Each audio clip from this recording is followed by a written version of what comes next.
નમસ્કાર દર્શક મિત્રો, હું છું પરવીન પઠાણ અને જનાદેશ ન્યૂઝમાં આપનું સ્વાગત કરું છું. નિહાળીએ 50 મોટા સમાચાર. જનાદેશ એક્સપ્રેસમાં મતદાન પછી 2 સીટ પરનો ભાવ બદલાયો. 9 સીટ પર હજી કાંટાની ટક્કર. શું કહે છે સટ્ટા બજાર?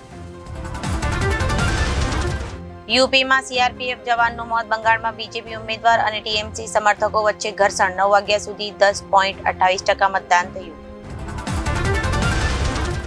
5 રાજ્યોમાં માત્ર 29 સાંસદ. કેરળ, આંધ્ર અને તામિલનાડુમાં એક પણ બેઠક નહીં. 63 રૂપિયા લઈ વિદેશ ગયો ગુજરાતી આજે કરોડોની સંપત્તિનો માલિક. નરેશ ભક્ત. ભારત જ અમેરિકા બનશે. 20 વર્ષના પ્લેયરે શાનદાર કેચ ઝડપ્યો. પહેલા જ બોલમાં હેડ બોલ્ડ. આરઆર વર્સેસ કેકેઆરની મેચ વરસાદમાં ધોવાઈ. એક સાથે 3 આગાહી. વાતાવરણમાં થયો પલટવાર. જેની સુરક્ષા માટે પીએમ મોદી રાહુલ ટકરાયા. એ આરક્ષણની સંપૂર્ણ કહાની. પંકજ ત્રિપાઠીના સિનિયર હોવા છતાં રોહિતા વાસ તેમના જેટલા ફેમસ નથી. કયું આજે પણ આ વાતનો અફસોસ છે. ગુજરાતમાંથી રોજ એક વ્યક્તિ ભ્રષ્ટાચાર કરતી પકડાય છે. સરકારી બાબુઓ ફસાય નહીં તે માટે લાંચ લેવા ખાસ વહીવટદાર રાખે છે. સતત ચોથા દિવસે તાપમાનનો પારો હાઈ. અમદાવાદની રેકોર્ડ બ્રેક ગરમી રાત્રે પણ પરસેવો છોડાવશે. સુરેન્દ્રનગરમાં 45.4 ડિગ્રી. ક્રિકેટર્સની પ્રાઇવેસીના જળવાતી હોવાનો બળાપો ઠાલવ્યો. પર્સનલ વાતો લીક કરવી ખોટી. પ્રયાગરાજમાં સમર્થકોએ સુરક્ષા કોર્ડન તોડ્યું. પોલીસ સાથે ધક્કામુક્કી. અનેક લોકો થયા ઘાયલ. વાયરલ ઇન્ફેક્શન અને અસ્થમાના દર્દીઓનો ઘસારો. જાણો બીમારીથી બચવા શું કહે છે ડોક્ટર. ભાજપ એમએલએ બાદ હવે યુવા નેતાઓનું મહિલા કાર્યકર્તા સાથે ઈલુ. રૂપાલાની હાર જીતને લઈ સટ્ટાખોરોમાં ભારે ચર્ચા. સીબીએસઈના નર્સરીથી ધોરણ 2 સુધીના બાળકો માટે જાદુઈ પિટારાનું નવું મોડલ. કાર્ટૂન જોતા મોબાઈલ કે સ્માર્ટ ટીવીમાં એપથી ભણી શકાશે. સ્માર્ટ વીજ મીટરનો થયો વિરોધ. પૂણાની 40 સોસાયટીઓ વાંધા અરજી કરશે. બપોરે 3 વાગે ગરમી 41.8. પવનો સાંજે 7 વાગ્યેથી 9 ડિગ્રી ઘટી 33 થઈ ગઈ. ઝૂમાં શહેર કરતા 2 ડિગ્રી ગરમી ઓછી. એક જ દિવસમાં 10,000 લોકોએ ઝૂની મુલાકાત લીધી. વરસાદ અને મિની વાવાઝોડાથી થયેલા નુકસાનની સર્વેનો સોમવારે કૃષિ વિભાગને રિપોર્ટ સોંપાશે. સહાયનો નિર્ણય લેવાશે. સુરતના મક્કાઈ પુલના રંગપનમાં પેન્ડ પાર્કિંગનો ડબલ ચાર્જ વસૂલતો આપ કોર્પોરેટરનો કોન્ટ્રાક્ટરનો ઉઘડો લીધો.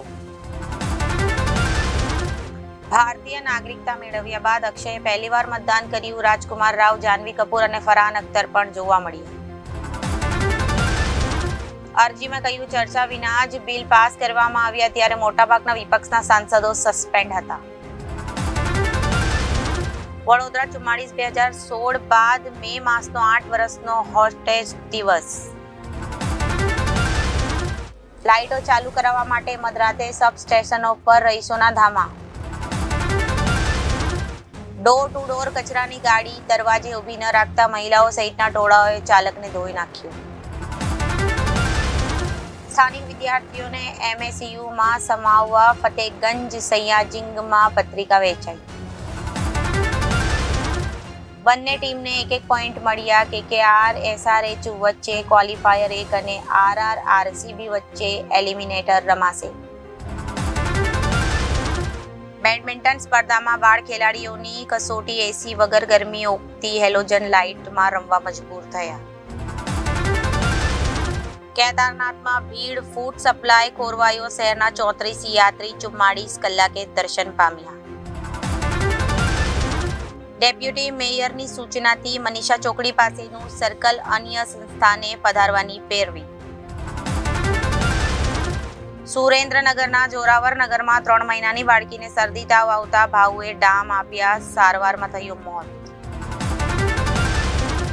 લખતર જીઆઈડીસી નજીક ફેક્ટરીમાં આગ લાગી. એરંડા, જીરું, વરિયાળી, અજમો, કાંટી આશરે 3000 ટન જેટલું મટીરીયલ બળીને ખાક થયું. પાલનપુરમાં બસુ ગામના મુસ્લિમ બિરાદરોએ ધર્મગુરુના આગમન પ્રસંગે 410 બોટલ લોહી એકત્ર કરી બ્લડ બેંકને આપ્યું. ઇકો કારના સાયલેન્સર ચોરીના ગુનામાં વર્ષથી ફરાર વડોદરાથી ઝડપે. રોષ તસ્કરો મંદિરના સીસીટીવી રિસીવર, તમામ દાનપેટીઓ અને ચાંદીના વાસણો ચોરી ગયા. સુરેન્દ્રનગરના રતનપુરમાં દીકરીના લગ્ન પ્રસંગે પિયર સાસરી પક્ષ દ્વારા દાન કરાયું. આખરે દાંડીના દરિયા કિનારે ચેતવણી અપાતા બોર્ડ મુકાયા. નદીને લાગુ ગામોની જમીનની માપણી કરવાની બાદ થયા સંપાદનની સ્થિતિ વધુ સ્પષ્ટ થશે. કાલિયાવાડી જલારામ મંદિરે યોજાયેલા નેત્રયજ્ઞનો 346 દર્દીઓએ લાભ લીધો.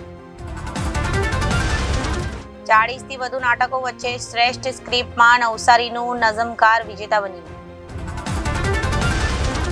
ગજનીમાં સલમાન ખાનનું કાસ્ટિંગ થવાનું હતું. એક્ટર પ્રદીપના કહેવા પર ડિરેક્ટર મુર્ગદાસે સલમાન ખાનને બદલે આમિર ખાનને લીધો. 48 વર્ષ જૂની ફિલ્મ મંથનનું કામના સ્ક્રીનિંગ સ્ટેન્ડિંગ ઓવેશન મળ્યું. નસરુદ્દીન શાહે કહ્યું, ક્રાઉડ ફંડિંગની બનેલી આ ભારતની પહેલી ફિલ્મ છે. પંકજ ત્રિપાઠીના સિનિયર હોવા છતાં રોહિતા વાસ તેમના જેટલા ફેમસ નથી. આજે પણ એ વાતનો અફસોસ છે. કાર્તિકે 1 વર્ષ સુધી મીઠાઈને ખાવાની વાત તો દૂર જોઈ સુદ્ધા બી નથી. એક સમયે બદસુરત તરીકે જાણીતો હતો. 94 કિલોનો જુનિયર એનટીઆર આજે સાઉથના ફિટ એક્ટર પૈકી એક 41માં બર્થડે હતો. ઈરાનના રાષ્ટ્રપતિ ઇબ્રાહિમ રઈસીનું હેલિકોપ્ટર ક્રેશ. રાષ્ટ્રપતિ અને નાણામંત્રી ગુમ. રેસ્ક્યુ ટીમને હેલિકોપ્ટર મળ્યા. તેમાં સારવાર 2 લોકો પણ સંપર્ક કર્યો. 2 વર્ષ પહેલા રોકેટમાં આગ લાગવાથી મિશન નિષ્ફળ ગયું. આ રોકેટથી જ અબજોપતિ જેફ બેઝોસ સ્પેસમાં ગયા હતા. પરિસરમાંથી સીઆરપીએફના 1400 જવાનો હટાવાયા. 13 ડિસેમ્બરના રોજ સુરક્ષામાં ચૂકને કારણે નિર્ણય લેવાયો. ગઈકાલે આતંકીઓએ 2 પ્રવાસીઓ પર ફાયરિંગ કર્યું હતું. ભાજપના નેતાઓને ગોળી મારી એમ એકનું થયું મોત. 17 કલાક બાદ મળ્યો હેલિકોપ્ટરનો કાટમાળ. વિદેશ મંત્રી સહિત 9 લોકોના થયા મોત. તો આ સાથે જ અત્યાર સુધીના સમાચારો સમાપ્ત થાય છે. ફરી મળીશું નવા સમાચારો સાથે. ત્યાં સુધી જોતા રહો જનાદેશ ન્યૂઝ. નમસ્કાર.